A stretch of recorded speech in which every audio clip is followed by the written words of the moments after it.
చిన్న breaking news ఇందాక నుంచి మనం కేజ్రీవాల్ అండ్ సిసోడియా వెనకంజలో ఉన్నారు. ప్రస్తుతం అయితే లీడ్ లోకి వచ్చారు.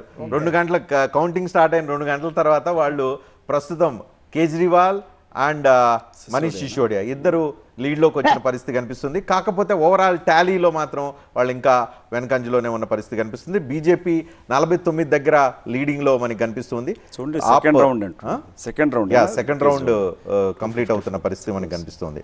ఇక అనుకున్న దానికంటే ఫలితాలు కొంచెం స్లోగా వస్తున్న పరిస్థితి కనిపిస్తుంది. ఎందుకంటే రకరకాల విమర్శలు వచ్చే అవకాశం ఉంది కాబట్టి ఎన్నికల అధికారులు కూడా కౌంటింగ్ అధికారులు కొంచెం చాలా జాగ్రత్తగా ముందుకెళ్తున్నట్టుగా ఒకటి గమనించాలి. అంటే ఎగ్జిట్ పోల్స్ బీజేపీ ఫేవర్లు వచ్చిన దగ్గర నిజమవుతాయి, ఎగ్జిట్ పోల్స్ బీజేపీకి వ్యతిరేకంగా వచ్చిన చోట అవి తారుమారు అవుతాయి.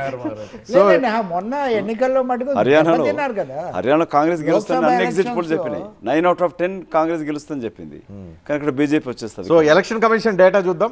ఎలక్షన్ కమిషన్ డేటా ప్రకారం చూసినా కూడా బీజేపీ 37 స్థానాల్లో ఆధిక్యాన్ని ప్రదర్శిస్తుంది. అంటే మ్యాజిక్ ఫిగర్ను క్రాస్ అవుతున్న పరిస్థితి కనిపిస్తుంది. ఆప్ 20 నియోజకవర్గాల్లో ఆధిక్యాన్ని ప్రదర్శిస్తున్న పరిస్థితి కనిపిస్తుంది. 2 పార్టీల మధ్య 10% పైగా ఓట్ డిఫరెన్స్ మనకి క్లియర్. రజనీకాంత్ ఒక సర్ప్రైజింగ్ అండ్ ఎక్సైటింగ్ న్యూస్ అనుకోవాలి. ఆమ్ ఆద్మీ పార్టీ అతిథి ఉన్నారు కాబట్టి ఆమ్ ఆద్మీ 43.15%, 43.15% ఆమ్ ఆద్మీ పార్టీ, బీజేపీ 48.24, కేవలం 5% మాత్రమే డిఫరెన్స్ కనిపిస్తుంది. ఇది ఎలక్షన్ కమిషన్ డేటా.